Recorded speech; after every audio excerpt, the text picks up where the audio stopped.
angst around not including Jalen Brunson in the top 5 players remaining in the postseason. And I just wanted to see where you came down on this. No, I'm fine with that. He's amazing. He's amazing. But what is Boston going to do on defense? On offense? They're going to target him. Oh, no doubt. And so Jokic is a better defender than people realize. Ant is going to ask to guard Steph Curry. Tatum is going to always guard the best wing, along with Tatum's a great defender. SGA is going to ask to guard Jamal Murray. And Steph is a way better defender than people realize. Even though they still may target him, they may want Ant guarding him one-on-one. I'd rather Steph Curry defensively than Jalen Brunson, So I have no issue with that. Your number one player on the list won a Game 7 over the weekend against the Los Angeles Clippers. That is Jokic. 120-101. I want all sports here for a second when we ask this question. Is James Harden the worst big game performer of all time? Do you know that he's lost Game 7s with 4 different teams? Oof. He played 35 minutes, 2 of 8 from the floor, and had 7 points in a Game 7. 7. Did he have a great regular season? Absolutely. Does he want to play basketball as much as possible? Yes. Like when you think of load management and his teammate Kawhi Leonard, you never think of James Harden.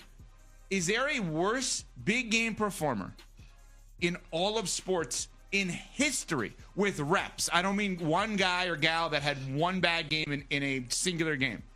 Is there a worse big game performer in history than James Harden? He's in the conversation. We can open it up to people at 888-SAY-ESPN, 888-729-3776. I hate to do this, but he's given us so much ammo that every single time this happens. Rockets, they once missed 27 straight threes in a game against the Warriors in the playoffs. He had countless bad moments. The Nets, obviously, they didn't perform well. The Sixers, he was awful down the stretch for them. And now we have this. Is there a worse big game performer in any sport ever than James Harden? I'm picking Doc Rivers as a coach. Oh. Okay, but Doc Rivers has a title. I was going to say he's a champion. He's a champion. You can say that about Doc, and that's fine. But Doc can sit back and say, all right, so I stunk every year outside of the 1 year. I got the 1 year. I got 17 other jobs because of the 1 year. Yeah. And I have a big ring on my finger with tons of ice. Yeah. I'm trying to think of people that others may call in and throw on the table. Some people may say Lamar, but I don't even think Lamar and Harden can really be in the same convo. No.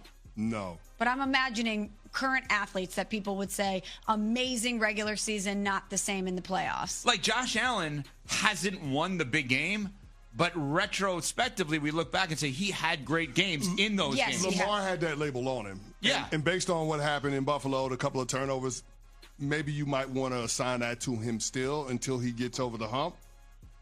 I mean, Peyton Manning had that once upon a time before he got the championship against who was that? The Bears that he beat in the Super Bowl. So I mean, I don't know, man. I mean, and the crazy thing is, he's got a coach that's clutch. Oh my God, Lue was 4-0 in Game 7s up until Saturday. And he had a healthy Kawhi. And he had a healthy Kawhi, who's also clutch. Who's also clutch, and who had literally had the cadence of the season from a rest standpoint in order to be healthy for this very moment.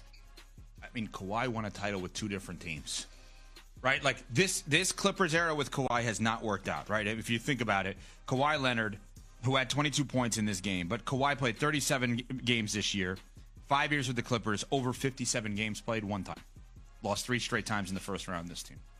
Is there a player in sports that you would look at historically and say they are less clutch than Clayton James Kershaw Harden? is notoriously awful. He is, but he won a World Series. Yeah, but wasn't he hurt during the World Series? No, the first one. This was the second one, right? Yeah, this was the second one. But he won the first one. The first one, but I guess he's saying because it was a COVID-shortened season. Yeah, that is Mickey Mouse. James Harden would sign up for that any day of the week. Pat doesn't want to give him credit for that one. Yeah, no, 888-SAY-ESPN has imploded in the playoffs. 888-729-3776. Adrian in St. Louis, listening on 101 ESPN. Maybe your hockey team, actually. Oh, come on, stop it. Adrian? Hey, Evan, you're going to have to stop messing with St. Louis and stop talking about how Jaylen Brown had to play better NBA playoffs than Jason Tatum last year when Jason Tatum almost averaged a triple-double. That's right, Adrian. Get him. Jaylen Brown won Eastern Conference and Finals MVP. Yeah, Jason Tatum led in almost every statistical category. You could make the argument. We're going to relitigate last year that Jaylen Brown wasn't better than Jason Tatum? I stand with Adrian is all I'm saying. Oh, my God. Man, if Jaylen Brown doesn't hit that 3 to force overtime in Game 1 against the Pacers, I don't know that they get to the NBA Finals. Jaylen Brown was amazing. Did we forget that play? Yeah, Jaylen Brown was unbelievable. Jaylen Brown was incredible. Adrian, go ahead, though, on Harden. James Harden, yes, the guy just needs to give up. He can play in the regular season, but when the playoffs comes, he needs to pretend to be injured. Well, the problem I think he does. the problem is that he wasn't aggressive on Saturday night. He was trying to distribute the basketball. He never looked for a shot. I mean, he had only 8 field goal attempts. I mean, we're talking about another game with James Harden in a big spot where he has as many turnovers as he does made field goals. That's not going to get it done. They need him to be the second best scorer on that team. And when you have a bad shooting night, coupled with Norm Powell having an off night, it wasn't going to happen for the Clippers. But again, it starts with James Harden. When he doesn't play with confidence, I think that impacts everybody else on the offensive end, not named Kawhi Leonard, and the Clippers can't afford for that to be the case. Jeff in Wisconsin listening on the ESPN app. Is there a player historically less clutch than James Harden? I don't know about less clutch. Good morning, y'all. But the first name that came to my mind was Clayton Kershaw. I told Nuno I don't have the splits in front of me, but his regular season ERA and postseason ERA, the split is it's almost hard to believe. And I thought of one more while I was on hold, and it should have been more obvious. Aaron Judge. Aaron Judge is terrible. that is a very interesting one, and thank you for the phone call. I don't want to say that Aaron Judge is James Harden level, because James Harden. God, I forgot the Thunder. I didn't even bring that up with the Thunder. He was actually pretty good with the Thunder in the playoffs, but he did get to the finals with the Thunder. But Aaron Judge is, what do you want to say, one postseason away from being below his averages for us to really go crazy on this. Yeah, it's not that far away. It's not an absurd answer. Aaron Judge is. It's not an absurd answer. Yeah, unfortunately. We're en route to that? Is that a better way of saying it? He's on his way. He's on his way to Harden. He's on his way. We're on Sportscenter Live, presented by Progressive Insurance. Xong, mình chưa đi vào chi tiết sâu tượng nha. Hôm qua cái kêu là cái ở đây em chuẩn bị cho anh 2 chục đây. Nó lại đẹp đẹp. Nó lại bảo là nghĩ nó đã Sơn đang cầm tiền, thằng Phong đang cầm tiền, thằng đang cầm tiền. Không cứ kêu nó. Đây anh bảo. Từ xong nó bảo là mấy cứ mà nói đi mai tao đi 50. Thì là đấy, hiện tại là nó 50. Xong lại kêu là thôi anh ơi, cho em đến cuối tháng. Cuối hôm qua nó vay nó bảo cái lương đúng 100 để nó trả luôn á. Nó trả nó 20 luôn. Xong cái nào hôm nay mất tích, nó lại kêu là thôi để đến cuối tháng đi. Chưa ứng được, hôm qua là chưa ứng được. Anh bảo hôm qua là nó có tiền rồi, nhưng mà xong Sơn đây này với cả Phong á, nó lại dụ đi ăn. Thế là thôi, thằng kia lại chuyển vấn đề đi ăn, không vấn đề trả tiền nữa. Hôm qua bọn nó mua mấy suất bún đậu về đấy. Hai suất bún đậu về, hôm qua nó có tiền rồi. Hôm qua là có thằng trả tiền cho thằng Nghĩa rồi. Thằng Tuấn Danh á, nó nợ gì thằng Nghĩa. Thế là chuyển vào mấy anh 110.000. Từ mấy nó sang, từ mấy thằng Tuấn Danh sang mấy của anh. Sau anh lại chuyển lại cho thằng Sơn. Đấy là chúng nó chơi phần xỉ phần số. Phải. Nói chung là nó chơi những cái liên quan đến số tài khoản, mỗi lần chuyển là chỉ được một lần thôi, xong nó được cộng tiền Việt thôi, tài khoản như thế. Tao biết mà. Phải.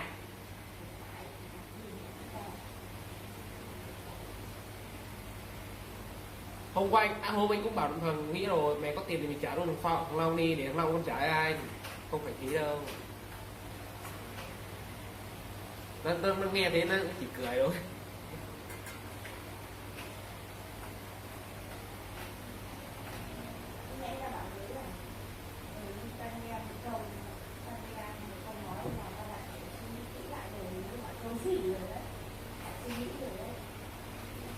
Quái vật bánh mì nói câu nào mà đến cô nương khiếp sợ như vậy.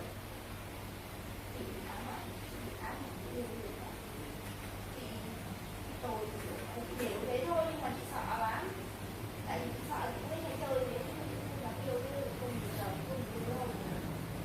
bánh mì.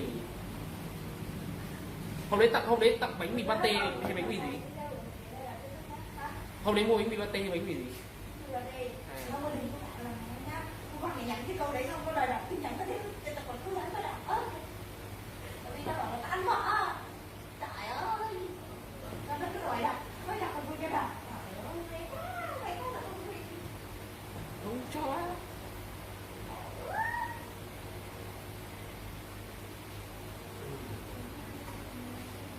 Thế là tự nhiên bắt đầu từ một cái bánh mì này nhé. Quay nào mà. Gọi là có thể bắt đầu từ mọi thứ. Từ một những điều nhỏ nhoi mới có thể thành to lớn hơn. Ví dụ như là từ một cái bút thôi chẳng hạn. Nhiều tình yêu nó đến bất ngờ lắm. Nó không kiểu cố định đâu, cứ nhỏ tự nhiên nó thành vơ vẩn. Như chị Quỳnh này, chị Quỳnh cái gì ở đêm?